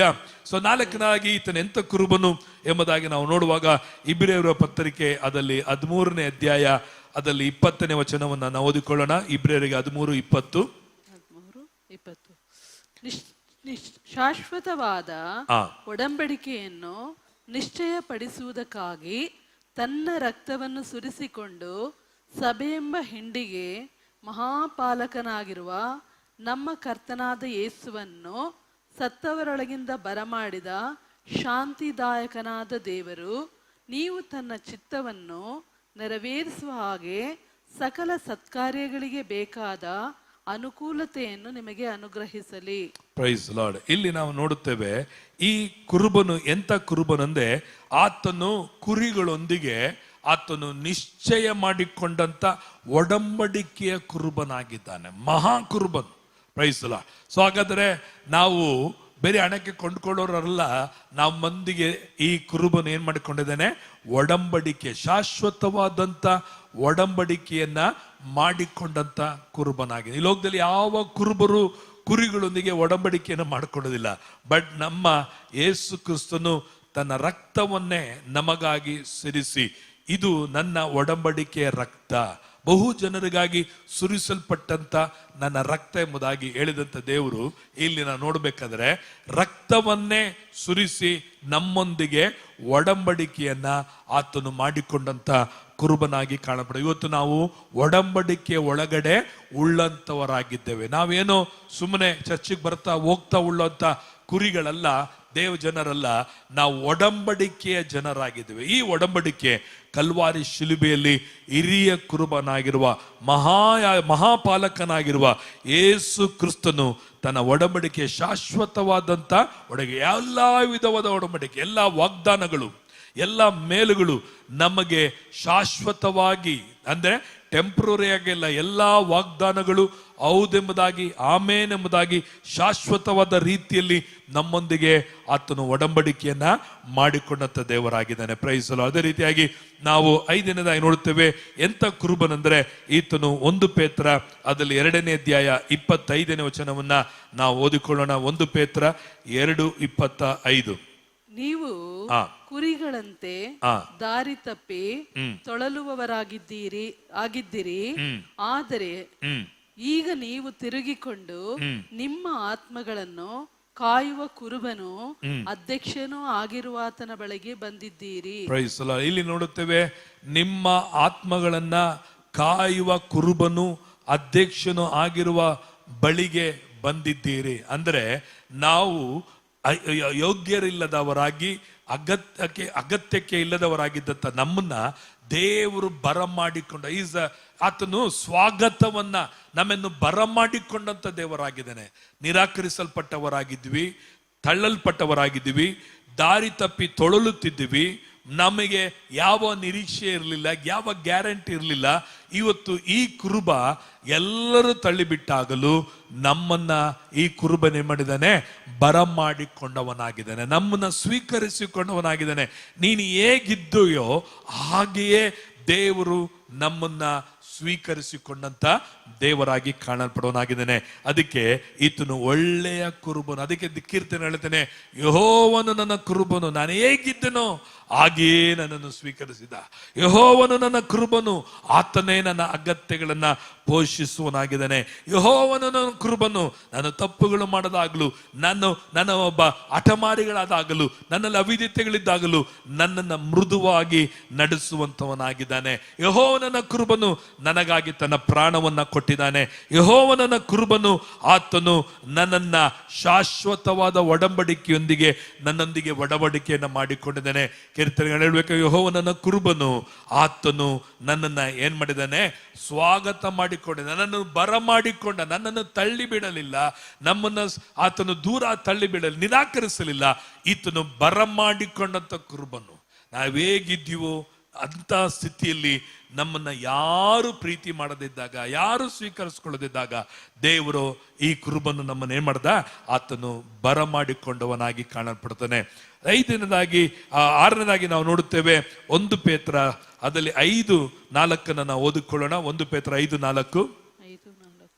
ಹಿರೀ ಕುರುಬನು ಪ್ರತ್ಯಕ್ಷನಾಗುವಾಗ ನೀವು ದೇವ ಪ್ರಭಾವವೆಂಬ ಎಂದಿಗೂ ಬಾಡದ ಜಯಮಾಲೆಯನ್ನು ಹೊಂದುವಿರಿ. Praise the Lord. ಹಲ್ಲೆಲೂಯಾ. ಇಲ್ಲಿ 6ನೇದಾಗಿ ನೋಡ್ಬೇಕಾದ್ರೆ ಹಿರಿಯ ಕುರುಬನು ಆತನ ಪ್ರತ್ಯಕ್ಷವಾಗುವಾಗ ದೇವರ ಪ್ರಭಾವವೆಂಬ ಎಂದಿಗೂ ಬಾಡದ ಜಯಮಾಲೆಯನ್ನ, ಅಂದ್ರೆ ಕಿರೀಟವನ್ನ ಆತನು ನಮಗೆ ನೀಡುವಂತ ನಂಬಿಗಸ್ತನಾಗಿದ್ದಾನೆ. Praise the Lord. Hallelujah. So ನಾವು ದಾರಿ ತಪ್ಪಿ ತೊಳಲುತ್ತಿದ್ವಿ. ಇಂಥವರಾಗಿರೋ ನಮ್ಮನ್ನ ಕರೆದು ಈ ಕುರುಬ ಏನ್ ಮಾಡ್ತಾ ಇದೆ, ನಮಗೆ ಕಿರೀಟವನ್ನ ತೊಡಿಸುವನಾಗಿದ್ದಾನೆ. Is honouring us. ಆತನು ನಮ್ಮನ್ನ ಸನ್ಮಾನಿಸುವನಾಗಿದ್ದಾನೆ. ಕಿರೀಟವನ್ನ, ಜಯವೆಂಬ ಜಯಮಾಲೆಯನ್ನು ಇಟ್ಟು ಆತನು ಕಿರೀಟದಿಂದ ನಮ್ಮನ್ನ ಶೃಂಗರಿಸುವಂತ ಒಳ್ಳೆ ಕುರುಬನಾಗಿದ್ದಾನೆ. Price the lord. ಕೆಲಸಕ್ಕೆ ಬಾರದವರಾಗಿದ್ದೀವಿ, ದಾರಿ ತಪ್ಪಿ ತೊಳಲರಾಗಿರುದ್ವಿ. ಆದರೆ ಇವತ್ತು ದೇವರು ನಮಗೆ ಕಿರೀಟವನ್ನ ದಯಪಾಲಿಸಿದಂತ ಕುರುಬನಾಗಿ ಕಾಣಲ್ಪಡೋನಾಗಿದ್ದಾನೆ. ಪ್ರೇರ ಹಲ್ಲೆಲೂಯಾ. ಸೊ ಏಳನೇದಾಗಿ ಈತನ ಎಂತ ಕುರುಬನೆಂಬುದಾಗಿ ನಾವು ನೋಡ್ಬೇಕಾದ್ರೆ ನಾವು ಪ್ರಕಟಣೆ 7ನೇ ಅಧ್ಯಾಯ 17ನೇ ವಚನವನ್ನ ಓದಿಕೊಳ್ಳೋಣ. 7:17. ಸಿಂಹಾಸನದ ಮಧ್ಯದಲ್ಲಿರುವ ಯಜ್ಞದ ಕುರಿಯಾದಾತನು ಅವರಿಗೆ ಕುರುಬನಂತಿದ್ದು ಜೀವಜಲದ ಒರತೆಗಳ ಬಳಿಗೆ ನಡೆಸುತ್ತಾನೆ. ದೇವರು ಅವರ ಕಣ್ಣೀರೆಲ್ಲ ಒರೆಸಿ ಬಿಡುವನು ಎಂದು ಹೇಳಿದನು. Praise the Lord. ಹಲ್ಲೆಲೂಯಾ. ಇಲ್ಲಿ ಕುರುಬನಂತಿದ್ದು ಏನ್ ಮಾಡ್ತಾನೆ, ಸಿಂಹಾಸನ ಮಧ್ಯದಲ್ಲಿರುವ ಯಜ್ಞದ ಕುರಿಯಾತನು ಅವರಿಗೆ ಕುರುಬನಂತಿದ್ದು ಜೀವಜಲದ ಒರತೆಗಳಿಗೆ ಬಳಿಗೆ ನಡೆಸುತ್ತಾನೆ. ದೇವರು ಅವರ ಕಣ್ಣೀರೆಲ್ಲ ಒರೆಸಿ ಬಿಡುವನು. ಅಂದ್ರೆ ಇಲ್ಲಿ ಸಹ ಪರಲೋಕದಲ್ಲಿ ದೇವದೂತನು ದೇವರು ನಮ್ಮನ್ನ ಏನ್ ಮಾಡ್ತಾನೆ ಅಂದ್ರೆ, ಆತನು ಈಸ್ ಟೇಕಿಂಗ್ ಕೇರ್, ನಮ್ಮನ್ನ ನೋಡಿಕೊಳ್ಳುವನಾಗಿದ್ದಾನೆ. ಆತನು ಕಣ್ಣೀರುಗಳನ್ನು ಒರೆಸುವನಾಗಿದ್ದಾನೆ. ಆತನು ಏನ್ ಮಾಡುವನಾಗಿದೆ ಅಂದ್ರೆ ಜೀವ ಜಲದ ಹೊರತೆಗೆ ಬಳಿಗೆ ನಮ್ಮನ್ನ ನಡೆಸುವನಾಗಿದ್ದಾನೆ. Praise the Lord. ಹಲ್ಲೆಲೂಯಾ. ಎಲ್ಲರೂ ಚೆನ್ನಾಗಿ ತಿಳ್ಕೊಳ್ರಿ, ದೇವರು ಇವತ್ತು ನಮ್ಮನ್ನ ಜೀವ ಜಲವಾಗಿರುವ ಸಜೀವವುಳ್ಳ ವಾಕ್ಯದ ಆಹಾರದಿಂದ ದೇವರು ತನ್ನ ಕುರಿಗಳನ್ನ ತೃಪ್ತಿಪಡಿಸುವಂತನಾಗಿ, ಇಲ್ಲಿ ಟೇಕಿಂಗ್ ಕೇರ್, ನೋಡಿಕೊಳ್ಳುವ ಕುರುಬನು, ಕಾಯುವಂತ ಕುರುಬನು ಮಾತ್ರ ಅಲ್ಲ, ಈತನ ಎಂತ ಕುರುಬನಾಗಿದ್ದಾನೆ, ಜೀವ ಜಲದ ಕಡೆಗೆ ಒಬ್ಬ ಕುರುಬನ ಇಲ್ಲಿ ಏನ್ ಮಾಡುವನಾಗಿದ್ದಾನೆ, ನಡೆಸುವಂತವನಾಗಿ ಕಾಣಲ್ಪಡುತ್ತಾನೆ. ಸೊ ಹಾಗಾದರೆ ನಾವು ಇಲ್ಲಿ ನೋಡಿದಂತ ಈ ಕುರುಬನ ಬಗ್ಗೆ 7 ಸಂಗತಿಗಳನ್ನ ನಾವು ನೋಡಿದ್ವಿ. ಈತನು ಎಂತ ಕುರುಬನೆಂಬುದಾಗಿ. ಹಾಗಾದರೆ 1-2 ವಚನಗಳಲ್ಲಿ ಕೀರ್ತನೆ 23:1-2 ನಾವು ತೆಗೆದು ಓದಿಕೊಳ್ಳೋಣ. ಕೀರ್ತನೆ 23. ಯೆಹೋವನು ನನಗೆ ಕುರುಬನು, ಕೊರತೆ ಪಡೆನು. ಆತನು ಹಸುರುಗಾವಲುಗಳಲ್ಲಿ ನನ್ನನ್ನು ತಂಗಿಸುತ್ತಾನೆ, ವಿಶ್ರಾಂತಿಕರವಾದ ನೀರುಗಳ ಬಳಿಗೆ ಬರಮಾಡುತ್ತಾನೆ. Praise the Lord. ಸೊ 1 ಮತ್ತು 2ನೇ ವಚನದಲ್ಲಿ ದೇವರು ಕುರುಬನು ಎಂತ ಕುರುಬನಾಗಿದ್ದಾನೆ, ಈತನು ಪ್ರೊವೈಡ್, ಒದಗಿಸುವ ಕುರುಬನು. ಆತನು ಯೆಹೋವ ಈರೆ ಆಗಿದ್ದಾನೆ. ಆತನು ನಮಗೆ ಒದಗಿಸಿದಂತ ತನ್ನ ಮಗನನ್ನೇ ನಮಗೆ ಕೊಟ್ಟ ಮೇಲೆ ಇವತ್ತು ನಿನ್ನ ಅಗತ್ಯಗಳನ್ನ ಆತನು ಸಂಧಿಸಲಿಕ್ಕೆ ಆತನು ಶಕ್ತನಾಗಿದ್ದಾನೆ. ಎರಡನೇದಾಗಿ ನಾವು ನೋಡುತ್ತೇವೆ, ಆತನು 2ನೇ ವಚನವನ್ನ 3ನೇ ವಚನವನ್ನು ಓದಿಕೊಳ್ಳೋಣ. ನನ್ನ ಪ್ರಾಣವನ್ನು ಉಜ್ಜೀವಿಸ ಮಾಡಿ ತನ್ನ ಹೆಸರಿಗೆ ತಕ್ಕಂತೆ ನೀತಿ ಮಾರ್ಗದಲ್ಲಿ ನನ್ನನ್ನು ನಡೆಸುತ್ತಾನೆ. ನಾನು ಕಾರ್ಗತ್ತಲಿನ ಕಣಿವೆಯಲ್ಲಿ ನಡೆಯುವಾಗಲೂ ನೀನು ಹತ್ತಿರವಿರುವುದರಿಂದ ಕೇಡಿಗೆ ಹೆದರೆನು. Praise the Lord. ಇಲ್ಲಿ ನಾವು 3ನೇ ವಚನದಲ್ಲಿ ನೋಡ್ತೇವೆ, ನನ್ನ ಪ್ರಾಣವನ್ನ ಆತನು ಏನ್ ಮಾಡ್ತಾನೆ, ಉಜ್ಜೀವಿಸ ಮಾಡಿ ಆತನು ತನ್ನ ನೀತಿಯ ಮಾರ್ಗದಲ್ಲಿ ನಡೆಸುವಂತ ದೇವರು, ಪೋಷಿಸುವ ದೇವರು ಮಾತ್ರ ಅಲ್ಲ, ಈತನು ಇವಾಗ ಎಂತ ದೇವರಾಗಿದ್ದಾನೆ. ಕೀರ್ತನೆ ನೋಡ್ಬೇಕಾದ್ರೆ ನನ್ನ ಪ್ರಾಣವನ್ನ ಪ್ರತಿ ದಿನ ಆತನು ಉಜ್ಜೀವಿಸ ಮಾಡಿ ಆತನು ತನ್ನ ಹೆಸರಿಗೆ ತಕ್ಕಂತೆ ನನ್ನನ್ನ ಏನ್ ಮಾಡ್ತಿರ್ತಾನೆ, ಆತನು ನಡೆಸುವಂತವನಾಗಿದ್ದಾನೆ. ಹಾಗಾದ್ರೆ ಆತನು ನಮ್ಮನ್ನ ಕೀರ್ತನೆಯಲ್ಲಿ ನೋಡುವಾಗ ದೇವರ ವಚನ ಕೀರ್ತನೆ 19:7 ನೋಡಬೇಕು, ಓದಿಕೊಳ್ಳೋಣ. ಕೀರ್ತನೆ 19:7. ಯೆಹೋವನ ಧರ್ಮಶಾಸ್ತ್ರವು ಲೋಪವಿಲ್ಲದ್ದು, ಅದು ಪ್ರಾಣವನ್ನು ಉಜ್ಜೀವಿಸ ಮಾಡುವಂತದ್ದು. ಯೆಹೋವನ ಕಟ್ಟಳೆ ನಂಬಿಕೆಗೆ ಯೋಗ್ಯವಾದದ್ದು, ಬುದ್ಧಿಹೀನರಿಗೆ ವಿವೇಕಪ್ರದವಾಗಿದೆ. ಆಮೆನ್. ಇಲ್ಲಿ ನೋಡುತ್ತೇವೆ, ಯೆಹೋವನ ಧರ್ಮಶಾಸ್ತ್ರವು ಅದು ಲೋಪವಿಲ್ಲದ್ದು, ಅದು ನಮ್ಮ ಪ್ರಾಣವನ್ನ ಏನ್ ಮಾಡ್ತದೆ, ಉಜ್ಜೀವಿಸ ಮಾಡುವಂತದ್ದಾಗಿದೆ. ಹಾಗಾದ್ರೆ ನಮಗಿರುವಂತ ಕುರುಬನು ಆತನು ನಮ್ಮ ಜೀವಿತದಲ್ಲಿ ನಾವು ಪ್ರಾಣದಲ್ಲಿ ನಮ್ಮ ಸೋತು ಹೋದಾಗ ಅಥವಾ ಬಳಲಿ ಹೋದಾಗ ಅಥವಾ ಡಲ್ ಹೊಡೆಯುವ ಕೆಲವು ಸಮಯಗಳಲ್ಲಿ ನಮ್ಮ ಆತ್ಮಿಕ ಜೀವಿತದಲ್ಲಿ ಡಲ್ ಹೊಡಿಬಹುದು ಅಥವಾ ಒಂದು ರೀತಿಯಾದಂಥ ಡಿಪ್ರೆಸ್ಗಳಲ್ಲಿ ನಮ್ಮ ಏನು ನಡೀತಾ ಇಲ್ಲದ ರೀತಿಯಲ್ಲಿ ಇರ್ಬೋದು, ಏನು ಕಾರ್ಯ ಆಗದೇ ಇರೋಂಥ ರೀತಿಯಲ್ಲಿ ಕಾಣಲ್ಪಡ್ತಾ ಇರಬಹುದು, ಏನು ದೇವ್ರ ಇದಾನ ಇಲ್ವಾ ಎಂಬ ರೀತಿಯಲ್ಲಿ ಕಾಣಲ್ಪಡ್ತಾ ಇರಬಹುದು. ದೇವರಿದ್ದರೆ ಯಾಕೆ ಹಿಂಗಾಗುತ್ತೆ ಅಂತ ಡಿಸ್ಕರೇಜ್ಮೆಂಟ್ಗಳು ಬರುವಾಗ ದೇವರು ತನ್ನ ವಾಕ್ಯದ ಮೂಲಕವಾಗಿ ನನ್ನ ಪ್ರಾಣವನ್ನು ಏನ್ ಮಾಡ್ತಾನೆ, ಆತನು ಉಜ್ಜೀವಿಸ ಮಾಡಿ ಆತನು ನಿನ್ನನ್ನು ನೀತಿಯ ಮಾರ್ಗದಲ್ಲಿ ಆತನು ನಡೆಸುವಂತವನಾಗಿ ಕಾಣಲ್ಪಡ್ತಾನೆ. ನಾಲ್ಕನೇದಾಗಿ ನಾವು ನೋಡ್ಬೇಕಾದ್ರೆ, ನಾವು ಕಾರ್ಗತ್ತಲಿನ ಕಣಿವೆಯಲ್ಲಿ ನಡೆಯುವಾಗ ಆತನು ನಮ್ಮ ಹತ್ತಿರ ಇದು ಕೇಡಿಗೆ ನಾವು ಎದುರೇನು, ನಿನ್ನ ದೊಣ್ಣೆ ನಿನ್ನ ಕೋಲು ನನಗೆ ಏನ್ ಮಾಡ್ತದೆ, ಧೈರ್ಯವನ್ನ ಕೊಡುತ್ತದೆ. ದ ಕನ್ಫ್ಯೂಷನ್ ಆಗಿರುವ ಸ್ಥಳಗಳಲ್ಲಿ, ಹೋರಾಟಗಳಿರುವಂತ ವೇಳೆಗಳಲ್ಲಿ, ಏನ್ ಮಾಡ್ಬೇಕೆಂಬುದಾಗಿ ಗೊತ್ತಾಗದೇ ಇರುವಂತ ವೇಳೆಯಲ್ಲಿ, ಕತ್ತಲೆ ತುಂಬಿರುವಂತ ರೀತಿಯಲ್ಲಿ ಏನ್ ಮಾಡ್ಬೇಕು, ಎಲ್ಲಿ ಹೋಗ್ಬೇಕು, ಯಾರ ಹತ್ರ ಸಜೆಷನ್ ಕೇಳ್ಬೇಕು, ಅನೇಕ ವೇಳೆಗಳಲ್ಲಿ ಎಲ್ಲಾದರೂ ಪರಿಹಾರ ಸಿಗುತ್ತಾ ಎಂಬ ರೀತಿಯಲ್ಲಿ ನಾವು ಇರ್ತೀವಿ. ಎಲ್ಲವೂ ಬ್ಲಾಕ್ ಆಗಿರಬಹುದು. ಬೇರೆ ಕಾರ್ಗತ್ತಲು ಕಣಿವೆ ಎಂಬುದಾಗಿ ನೋಡಬೇಕಾದ್ರೆ ಅದು ಇಕ್ಕಟ್ಟಾದಂಥ ವೇಳೆ, ಕಣ್ಣೀರಿನ ವೇಳೆ, ವೇದನೆಯಾದಂಥ ವೇಳೆ, ಹಿಂಸೆಗಳಾಗಿರುವಂಥ ವೇಳೆಗಳಾಗಿರ್ಬೋದು. ಆದರೂ ದೇವರು ಆತನು ನಿನಗೆ ಏನ್ ಮಾಡುವನಾಗಿದ್ದಾನೆ, ಧೈರ್ಯವನ್ನ ಕೊಟ್ಟು ಆತನ ದೊಣ್ಣೆಯು ಆತನ ಕೋಲು ನನಗೇನು ಕೊಡ್ತದೆ, ಧೈರ್ಯವನ್ನ ಕೊಡುತ್ತದೆ. ದೇವರ ವಾಕ್ಯ ಮತ್ತು ಪವಿತ್ರಾತ್ಮರು ನಮಗೆ ಏನ್ ಮಾಡ್ತಾನೆ, ಧೈರ್ಯವನ್ನ ಕೊಟ್ಟು ನಡೆಸು. ಅದಕ್ಕೆ ದೇವರ ವಾಕ್ಯದ ಮೇಲೆ ಹಸಿದು ಬಾಯಾರಿದವರಾಗಿ, ಆತನ ಕೋಲ್ಗಾಗಿ, ಆತನ ಅಭಿಷೇಕಕ್ಕಾಗಿ, ಆತನ ಪವಿತ್ರಾತ್ಮರಿಗಾಗಿ ನಾವು ನಿರೀಕ್ಷಿಸುವಾಗ ಖಂಡಿತವಾಗಿ ನಮ್ಮೊಳಗಿರುವ ಪವಿತ್ರಾತ್ಮರು, ನಮಗೆ ದೇವರು ಕೊಡುವ ವಾಕ್ಯದ ಬೆಳಕು, ನಮ್ಮ ಎಲ್ಲ ಕನ್ಫ್ಯೂಷನ್ಸ್ಗಳನ್ನ ಆತನು ತೆಗೆದಾಕಿ ಸ್ಪಷ್ಟವಾಗಿ ದೇವರ ಸ್ವರವನ್ನು ನಾವು ಕೇಳಕ್ಕಾಗುತ್ತದೆ. ಇದೇ ಮಾರ್ಗದಲ್ಲಿ ನಡೀರಿ, ಇದೇ ಸ್ಥಳದಲ್ಲಿ ನಡೀರಿ, ಇದು ಮಾಡಬೇಡ್ರಿ, ಇಲ್ಲಿ ಹೋಗ್ಬೇಡ್ರಿ, ಇಲ್ಲಿ ನಿಂತ್ಕೊಳ್ಬೇಡ್ರಿ ಎಂಬುದಾಗಿ ಕಾರ್ಗತ್ತಲಿನ ಕಣಿವೆಯಲ್ಲಿ ನಾವು ಇರುವಾಗ ದೇವರು ನಮಗೆ ಸರಿಯಾದ ಮಾರ್ಗವನ್ನ ಆತನು ತೋರಿಸುವಂತನಾಗಿದ್ದಾನೆ. 4ನೇ ವಚನದಲ್ಲಿ ನಾವು ನೋಡ್ಬೇಕಾದ್ರೆ, ನಾವು ಕನ್ಫ್ಯೂಷನ್ ಅಲ್ಲಿ ಇರುವಾಗ, ಹೋರಾಟಗಳಿರುವಾಗ, ಕತ್ತಲೆಯಲ್ಲಿರುವಾಗ ದೇವರು ಆತನು ನಮ್ಮೊಟ್ಟಿಗೆ ನಡೆದು ಬರುವುದನ್ನು ನಾವು ಕಾಣಲಿಕ್ಕೆ ಸಾಧ್ಯವಾಗುತ್ತದೆ. ಅದೇ ರೀತಿಯಾಗಿ 4ನೇ ವಚನದಲ್ಲಿ ನೋಡ್ತೇವೆ, ಅದೇ ಅದರಲ್ಲಿ ದೇವರು ನಮಗೆ ಪ್ರೊಟೆಕ್ಷನ್ ಅನ್ನ ಕೊಡುವನಾಗಿದ್ದಾನೆ. ಹತ್ತಿರವಿರುವುದರಿಂದ ಕೇಡಿಗೆ ನಾನೇನಾಗುದಿಲ್ಲ, ಎದರೇನು. ನಿನ್ನ ಜೀವಿತದಲ್ಲಿ ಪ್ರೊಟೆಕ್ಷನ್ಸ್ ದೇವರು ನಿನಗೆ ಇಟ್ಟಿದ್ದಾನೆ. ಕಾಯುವಂತ ದೇವರಾಗಿದ್ದಾನೆ, ನಿನ್ನನ್ನು ಸಂರಕ್ಷಿಸುವಂತನಾಗಿದ್ದಾನೆ. ಯಾವ ಕೇಡು ನಿನಗೆ ಸಂಭವಿಸದಂತೆ, ಉಪದ್ರವ ನಿನ್ನ ಗೂಡಾರ ಸಮೀಪಕ್ಕೆ ಬಾರದಂತೆ, ಸಮಸ್ಯೆಗಳ ಮಧ್ಯದಲ್ಲಿ ಹೋಗುವಾಗ ಆ ಸಮಸ್ಯೆಗಳು ನಿನಗೆ ಜಯವಾಗಿ ದೇವರು ಮಾರ್ಪಡಿಸುವನಾಗಿದ್ದಾನೆ. ಅದರ ಮೇಲೆ ನಿನಗೆ ಜಯವನ್ನ ಆತನು ಉಂಟು ಮಾಡುವನಾಗಿ ಕಾಣಲ್ಪಡುವನಾಗಿದ್ದಾನೆ. ಪ್ರೇರೆ ಪ್ರೈಸ್ ದಿ ಲಾರ್ಡ್. 5ನೇ ವಚನವನ್ನು ಓದಿಕೊಳ್ಳೋಣ. ಮುಂದೆ ನೀನು ನನಗೋಸ್ಕರ ಔತಣವನ್ನು ಸಿದ್ಧಪಡಿಸುತ್ತಿ, ನನ್ನ ತಲೆಗೆ ತೈಲವನ್ನು ಹಚ್ಚಿಸುತ್ತಿ. 5ನೇದಾಗಿ ನೋಡುತ್ತೇವೆ, ವೈರಿಗಳ ಮುಂದೆಯೇ. ಹಾಗಾದ್ರೆ ದೇವ ಜನರಿಗೆ ವೈರಿಗಳು ಇದ್ದಾರೆ, ವೈರಿಗಳು ಇಲ್ಲ ಅಂತಿಲ್ಲ. ಸೊ ಎಲ್ಲರೂ ನಮಗೆ ಸ್ನೇಹಿತರಾಗಿರಲ್ಲ. ಪರಿಸ್ಥಿತಿಗಳು ನಮಗೆ ಅನುಕೂಲವಾಗಿ ಇಲ್ದಿರಬಹುದು, ಅಥವಾ ನಮ್ಮ ವೈರಿಯಾಗಿರುವ ಶತ್ರು ನಮ್ಮನ್ನ ಏನ್ ಮಾಡಬೇಕು ಅಥವಾ ಏನು ಕೆಡಿಸ್ಬೇಕು, ಏನು ಹಾಳು ಮಾಡಬೇಕು ಎಂಬುದಾಗಿ ಅವನು ಗರ್ಜಿಸುವ ಸಿಂಹದೋಪಾದಿಯಲ್ಲಿ ಅವನು ಸುತ್ತುತ್ತಾ ಇದ್ದರೂ ದೇವರು ನಿನಗೆ ಕುರುಬನಾಗಿರುವುದರಿಂದ ಆತನು ವೈರಿಗಳ ಮುಂದೆ ಔತಣವನ್ನು ಏನ್ ಮಾಡುವನಾಗಿದ್ದಾನೆ, ಸಿದ್ಧ ಮಾಡುವನಾಗಿದ್ದಾನೆ. ಇವತ್ತು ನಮಗೆ ದೇವರು ಔತಣವನ್ನ ಸಿದ್ಧ ಮಾಡಿಟ್ಟಿದ್ದಾನೆ. ಆತನ ಔತಣ ಯಾವುದು? ಆತನ ಹೇಳಿದ, ನನ್ನ ದೇಹ, ನನ್ನ ರಕ್ತವನ್ನ ಕುಡೀರಿ. ಆತನೊಂದಿಗಿರುವ ಫೆಲೋಶಿಪ್, ಆತನೊಂದಿಗೆ ಐಕ್ಯತೆ ಇವತ್ತು ಶತ್ರುಗೆ ಏನಾಗಿದೆ ಗೊತ್ತಾ? ಅವನ ಮುಖಕ್ಕೆ ಬಡದಾಗಿದೆ. ಅಯ್ಯೋ, ಇವರು ದೇವರಿಂದ ಅಗಲಿ ಹೋದವರು, ದೇವರಿಂದ ದೂರವಾದವರು. ಇವತ್ತು ಕ್ರಿಸ್ತನ ದೇಹದಲ್ಲಿ, ಇವತ್ತು ಕ್ರಿಸ್ತನ ರಕ್ತದಲ್ಲಿ ಇವರು ಪಾಲ್ಗೊಳ್ತಾ ಇದ್ದಾರೆ. ಇವರಿಗೆ ಏನಾಗಿದೆ?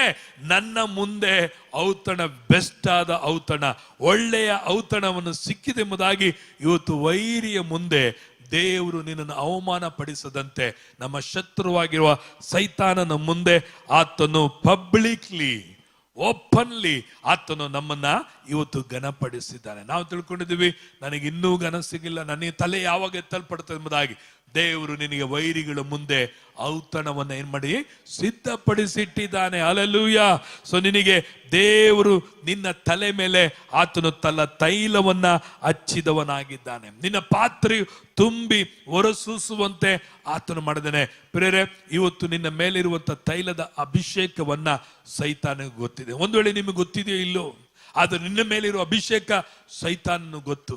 ನಿನ್ನ ಮೇಲಿರುವಂತ ಆ ಬಲ, ಆ ಶಕ್ತಿ ಏನೆಂಬುದಾಗಿ ಸೈತಾನನು ಆತನು ತಿಳಿದವನಾಗಿದ್ದಾನೆ. ಸೊ ನಿನ್ನ ಪಾತ್ರೆಯನ್ನ ಖಾಲಿಯಾಗಲ್ಲ, ನಿನ್ನ ಪಾತ್ರೆಯನ್ನ ದೇವರು ಏನ್ ಮಾಡೋನಾಗಿದ್ದಾನೆ, ತುಂಬಿ ಹೊರಸೂಸುವಾಗೆ ಮಾಡುವನಾಗಿದ್ದಾನೆ. Praise the Lord, hallelujah.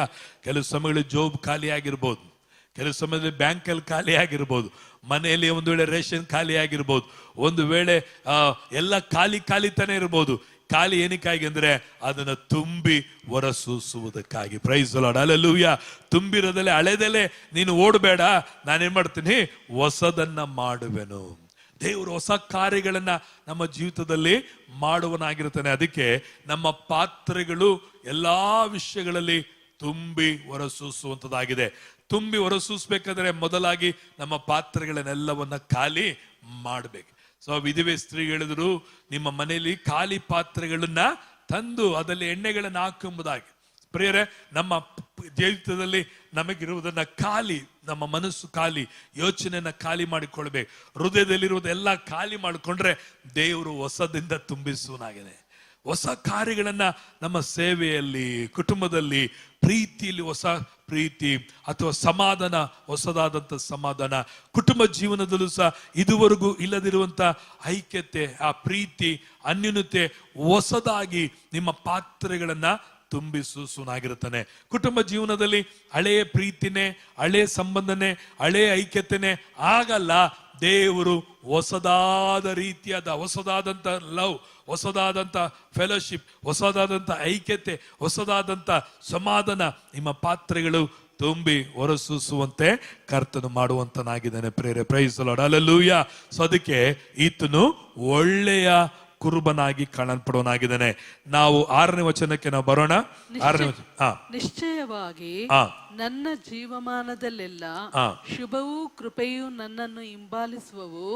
ನಾನು ಸದಾ ಕಾಲವು ಯೆಹೋವನ ಮಂದಿರದಲ್ಲಿ ವಾಸಿಸುವೆನು. Price the Lord. ಇಲ್ಲಿ ನಾವು ನೋಡಿದ್ವಿ, ನಿಶ್ಚಯವಾಗಿ, ದ ಗ್ಯಾರಂಟಿ, ಶೂರ್ಲಿ, ಜೀವಮಾನ ಕಾಲವೆಲ್ಲ ಕರ್ತನಾಗಿರುವ ಕುರುಬನು ನಿನ್ನನ್ನ ಏನ್ ಮಾಡುವಂತೆ ಯಾವ್ದು ಹಿಂಬಾಲಿಸದೆ, ಶುಭವು ಕೃಪೆಯು ಹಿಂಬಾಲ. ಸೊ ಎಲ್ಲರೂ ತಿಳ್ಕೊಳ್ಬೇಕು, ಕರ್ತನು ಕುರುಬನಾಗಿರುವುದರಿಂದ ಶುಭವು ಕೃಪೆಯು ಮುಂದೆ ಹೋಗಲ್ಲ, ಅದು ಹಿಂದೆ ಇರುತ್ತದೆ. Praise the Lord. ಹಿಂದೆ ಇರೋದನ್ನು ನಾವು ಕಾಣಲಿಕ್ಕೆ ಆಗದೆ ಇರಬಹುದು, ಆದರೆ ನಂಬಿ ನಾವು ನಡೆಯುವರಾಗಿರಬೇಕು. ಸೊ ನಂಬಿಕೆ ಅಂದ್ರೆ ಏನು?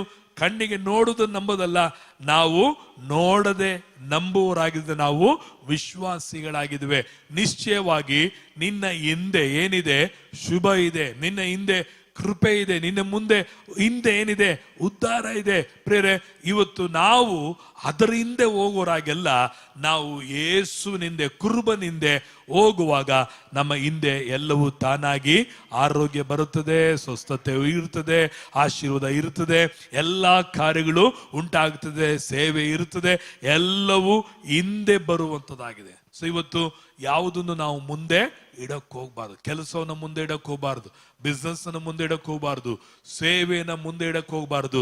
ಯೇಸುವನ್ನ ನಾವು ಮುಂದೆ ಇಡ್ತಾ ಇದ್ರೆ ಎಲ್ಲವೂ ಹಿಂಬಾಲಿಸಿಕೊಂಡು ನಮ್ಮನ್ನ ಬರುವಂತದಾಗಿ ಕಾಣಪಡ್ತದೆ. ಕಡೆದಾಗಿ ನಾವು ನೋಡ್ತೀವಿ, ಸದಾ ಕಾಲವು ಯೆಹೋವನ ಮಂದಿರದಲ್ಲಿ ಏನಾಗಿರುವೆನು? ವಾಸಿಸುವೆನು. ಯೆಹೋವನ ಮಂದಿರ ಯಾವುದು? ಚರ್ಚ್ ಅಲ್ಲ, ನಮಗೆ ಪರಲೋಕ ಇದೆ. ಹಲ್ಲೆಲೂಯಾ. ನಿತ್ಯ ನಿತ್ಯವೂ ಆ ಕುರುಬನಾಗಿರುವ ದೇವರು ನಮ್ಮನ್ನ ಎಲ್ಲಿಗೆ ನಡೆಸುತ್ತಾನೆ? ಆತನು ಪರಲೋಕಕ್ಕೆ, ಆತನ ರಾಜ್ಯಕ್ಕೆ ಆತನು ನಮ್ಮನ್ನ ನಡೆಸುವಂತವನಾಗಿ ಕಾಣಲ್ಪಡೋನಾಗಿದ್ದಾನೆ. Praise the Lord, hallelujah. So ಹಾಗಾದ್ರೆ ದೇವರ ವಚನದಲ್ಲಿ ಈ ಕೀರ್ತನೆ 23ರಲ್ಲಿ ಕರ್ತನು ಏನಾಗಿದ್ದಾನೆ? ಆತನು ಕುರುಬನಾಗಿದ್ದಾನೆ ಎಂಬುದಾಗಿ ನಾವು ನೋಡಿದ್ವಿ. ಎಂತ ಕುರುಬನಾಗಿದ್ದಾನೆ, ಆತನು ಯಾವ ರೀತಿಯಲ್ಲಿ ನಮ್ಮನ್ನ ನಡೆಸುವನಾಗಿದೆ, ಆತನು ಏನ್ ಮಾಡುತ್ತಾನೆ ಎಂಬುದಾಗಿ ನಾವು ಮೊದಲಾಗಿ ಇವತ್ತು ಅರಿತುಕೊಳ್ಳಬೇಕಾಗಿದೆ. ಸೊ 1, 2ರಲ್ಲಿ ಆತನು ಪ್ರೊವೈಡರ್ ಆಗಿ, ಆತನು ಪೋಷಿಸುವನಾಗಿ ಆತನು ಕಂಡು ಬಂದನು. 3ನೇದಾಗಿ ನಾವು ನೋಡಬೇಕಾದ್ರೆ ಆತನು ನಮಗೆ, ಆತನು ಗೈಡ್ ಮಾಡುವಂತವನು, ನಡೆಸುವಂತ ದೇವರ ಕುರುಬನಾಗಿದ್ದಾನೆ. ಅದೇ 3ನೇ ವಚನದಲ್ಲಿ ನಾವು 4ನೇ ವಚನ ನೋಡಬೇಕಾದ್ರೆ ಆತನು ಕಾರ್ಗತ್ತಲಿನ ಕಣಿವೆಯಲ್ಲಿ ನಾವು ಕನ್ಫ್ಯೂಷನ್ಸ್ಗಳಲ್ಲಿ ಇರುವಾಗ ಆತನು ನಮ್ಮನ್ನ ನಡೆಸುವಂತವನಾಗಿದ್ದಾನೆ. ಅದು ಮಾತ್ರವಲ್ಲ, 4ನೇ ವಚನ ನೋಡಬೇಕಾದ್ರೆ ಕಾಯುವವನು, ಪ್ರೊಟೆಕ್ಷನ್ ಮಾಡುವವನು, ಸಂರಕ್ಷಿಸುವವನು, ಹತ್ತಿರುವುದು ಕೇಡಿಗೆ ತಪ್ಪಿಸಿ ನಮ್ಮನ್ನು ಕಾಯುವಂತವನಾಗಿದ್ದಾನೆಂಬುದಾಗಿ ನಾವು ನೋಡಿದ್ವಿ. 5ನೇ ವಚನದಲ್ಲಿ ನಾವು ನೋಡ್ಬೇಕಾದ್ರೆ ಆತನು ಪಬ್ಲಿಕ್ಲಿ, ಹೊರಂಗಣವಾಗಿ ದೇವರ ದಯೆ, ದೇವರ ಕೃಪೆಯನ್ನ ಆತನು ನಮಗೆ ನೀಡುವಂತ 5ನೇ ವಚನದಲ್ಲಿ ವೈರಿಗಳ ಮುಂದೆ ಹೊರಗಡೆ ಎಲ್ಲರೂ ಕಾಣುವಂತ ರೀತಿಯಲ್ಲಿ ನಮ್ಮನ್ನ ಔತಣದಲ್ಲಿ ನಮ್ಮನ್ನ ನಡೆಸುವಂತನಾಗಿದ್ದಾನೆ. Praise the Lord, hallelujah.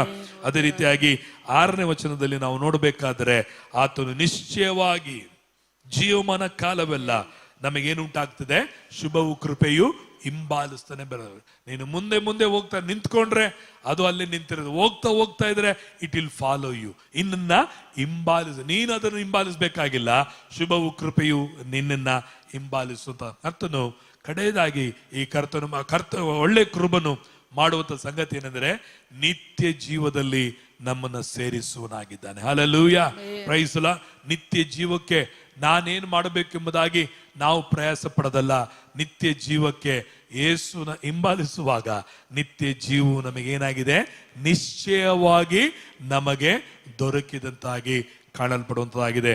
So ಅದಕ್ಕೆ ಈ ಕೀರ್ತನೆ ನಾವು ನೋಡಿದ ಪ್ರಕಾರವಾಗಿ ಈತನು ಕುರುಬನು, ನಮ್ಮ ಮೇಲೆ ಕುರುಬನ ಆಳ್ವಿಕೆಯಲ್ಲಿ ನಾವು ಒಪ್ಪಿಸಿಕೊಡೋಣ.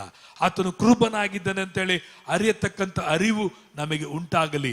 ದೇವರ ವಾಕ್ಯದ ಮೂಲಕವಾಗಿ ನಿಮ್ಮೆಲ್ಲರನ್ನು ಆಶೀರ್ವದಿಸಲಿ. God bless you all. Praise. ನಾವೆಲ್ಲರೂ ಕಣ್ಣುಗಳು ಮುಚ್ಚಿ ಪ್ರಾರ್ಥನೆ ಮಾಡಿಕೊಳ್ಳೋಣ. ಪರಲೋಕದ ಭೂಲೋಕದ ತಂದೆ ಆ ದೇವರೇ, ಈ ವಾಕ್ಯಕ್ಕಾಗಿ ನಿನಗೆ ಸ್ತೋತ್ರ ಸ್ವಾಮಿ. ದೇವರೇ, ನೀನು ಒಳ್ಳೆ ಕುರುಬನೆಂಬುದಾಗಿ ನೋಡಿದ್ವಿ. ದೇವರ ಕತೆ, ನೀನು ಪೋಷಿಸುವಂತ ಕುರುಬನು, ನೀನು ಸಂರಕ್ಷಿಸುವಂತ ಕುರುಬನು ಮಾತ್ರವಲ್ಲ ಕರ್ತನೆ ಸ್ವಾಮಿ, ನೀನು ನಮ್ಮನ್ನ ಮೆಲ್ಲಗೆ ಮೃದುವಾಗಿ ಎತ್ತಿಕೊಂಡು ನಡೆಯುವಂತ ಕುರುಬನಾಗಿದ್ದೆ ಎಂಬುದಾಗಿ ನೋಡಿದ್ವಿ. ನಮಗಾಗಿ ಜೀವವನ್ನೇ ಪ್ರಾಣವನ್ನೇ ಕೊಟ್ಟು ಪ್ರೀತಿಸಿದಂತ ಒಳ್ಳೆಯ ಕುರುಬನಾಗಿದೆ ಎಂಬುದಾಗಿ ನೋಡಿದ್ವಿ. ಮತ್ತು ಶಾಶ್ವತವಾದಂತ ಒಡಂಬಡಿಕೆಯನ್ನ ನಮ್ಮೊಂದಿಗೆ ಮಾಡಿಕೊಂಡಂತ ನೀನು ಕುರುಬನಾಗಿರುವುದಕ್ಕಾಗಿ ಸ್ತೋತ್ರ. ನಮ್ಮನ್ನು ದಾರಿ ತಪ್ಪಿ ತೊಳಲುತ್ತಿದ್ದ ನಮ್ಮನ್ನ ಬರಮಾಡಿಕೊಂಡಂತ ಕುರುಬನಾಗಿರುವುದಕ್ಕಾಗಿ ನಿನಗೆ ಸ್ತೋತ್ರ ಸ್ವಾಮಿ. ಮತ್ತು ಪ್ರೀತಿ ಕೃಪೆಗಳೆಂಬ ಕಿರೀಟದಿಂದ ದೇವರ ಕುರಿಗಳಾಗಿರುವ ನಮ್ಮನ್ನ ದೇವರೇ ನೀನು ಶೃಂಗರಿಸಿ ಕಿರೀಟದ ಜಯಮಾಲೆ ಎಂಬ ನಮಗೆ ನೀಡಿರುವುದಕ್ಕಾಗಿ ನಿನಗೆ ಸ್ತೋತ್ರ ಸಲ್ಲಿಸುತ್ತೇವೆ. ಕಥನೆ ಕಡೆದಾಗಿ ನಾವು ನೋಡಿದ್ವಿ. 7ನೇದಾಗಿ ನೋಡಬೇಕಾದರೆ ದೇವರ ಕಥನೆ ಸ್ವಾಮಿ, ನಮ್ಮನ್ನ ಟೇಕ್ ಕೇರ್ ಮಾಡಿಕೊಳ್ಳುವಂತ, ಜೀವದ ಹೊರತೆಗಳ ಬಳಿಯಲ್ಲಿ ನಡೆಸುವವನು, ಕಣ್ಣೀರುಗಳನ್ನೆಲ್ಲವನ್ನ ಒರೆಸು ಬಿಡುವಂತ ಒಳ್ಳೆಯ ಕುರುಬನಾಗಿರುವುದಕ್ಕಾಗಿ ನಿನಗೆ ಸ್ತೋತ್ರ ಸ್ವಾಮಿ.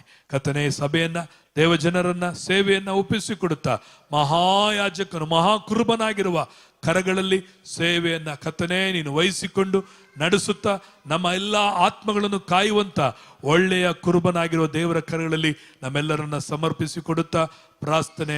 ಪರಲೋಕದ ತಂದೆ ಆ ದೇವರೇ, ಆಮೆನ್, ಆಮೆನ್.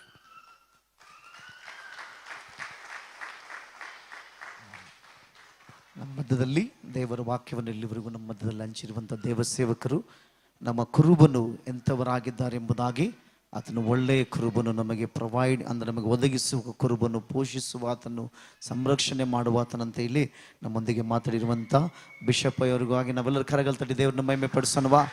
ದೇವರೇ ನಿಮಗೆ ಸ್ತೋತ್ರ. Thank you master, thank you master.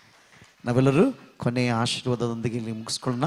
ನಮ್ಮ ಮಧ್ಯದಲ್ಲಿರುವಂಥ ಸೌಂದರರಾಜನಯ್ಯ ಅವರು, ಬಿಷಪ್ ಅವರು ಮುಂದೆ ಬಂದು ನಮ್ಮನ್ನು ಆಶೀರ್ವಾದ ಮಾಡಿ ಪ್ರಾರ್ಥನೆ ಮಾಡ್ತಾರೆ. ಪ್ರಾರ್ಥನೆಯೊಂದಿಗೆ ಮುಗಿಸ್ಕೊಳ್ಳೋಣ.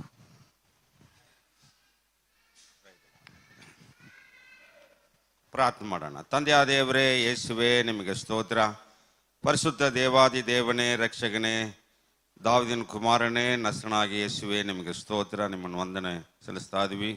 ಇವತ್ತು ವಿಶೇಷವಾಗಿ ಬುಧವಾರ ಬೈಬಲ್ ಸ್ಟಡಿ ಅಪ್ಪ ದೇವರೇ, ಈ ಶೆಕಿನಾ ಎಂಡ್ ಟೈಮ್ ಚರ್ಚ್ನಲ್ಲಿ ಒಳ್ಳೆ ರೀತಿಯಲ್ಲಿ ನಡೆಯುವಂತೆ ನೀ ಅನುಗ್ರಹ ಮಾಡೋಕ್ಕೆ ಸ್ತೋತ್ರ. ದೇವರ ಸಂದೇಶ ಅಪ್ಪ ದೇವರೇ, ಬಿಷಪ್ ಡಾಕ್ಟರ್ ಸತೀಶ್ ಮೂಲಕವಾಗಿ ಅಪ್ಪ ಸ್ತೋತ್ರ. ಕೀರ್ತನೆ 23ನಲ್ಲಿ ಹೇಳಿರುವ ಪ್ರಕಾರವಾಗಿ ಯೋಗಗುಣ ನನಗೆ ಒಳ್ಳೆ ಕುರುಬುಣು ಅಂತ ನೀವು ಹೇಳಿದಿರಪ್ಪ. ಅದಕ್ಕೆ ನಾವೆಲ್ಲರೂ ಅದೇ ರೀತಿಯಲ್ಲಿ ನೀವು ಒಳ್ಳೆ ಕುರುಬನಾಗಿರೋದ್ರಿಂದ ನಿಮ್ಮನ್ನು ನಾವು ಹಿಂಬಾಲಿಸುವ ಮಕ್ಕಳಾಗಿ ನಮಗೆ ನೀವೆಲ್ಲ ವಿಧದಲ್ಲಿ ಕುರುಬನಾಗಿದ್ದು ಅಪ್ಪ ದೇವರೇ, ಕುಟುಂಬವನ್ನು, ಸಭೆಯನ್ನು, ನಿಮ್ಮ ನಂಬಿದ ಮಕ್ಕಳನ್ನು ನಡೆಸುವ ಅಪ್ಪ ದೇವರಾಗಿರೋದಕ್ಕೋಸ್ಕರವಾಗಿ ನಿಮಗೆ ಸ್ತೋತ್ರ. ತನ್ನ ಪ್ರಾಣನೇ ಅಪ್ಪ ದೇವರೇ ನಮಗೋಸ್ಕರವಾಗಿ ಕೊಟ್ಟಿದ್ದ ಯೇಸುವೇ ನಿಮಗೆ ಸ್ತೋತ್ರಪ್ಪ, ಸ್ತೋತ್ರ.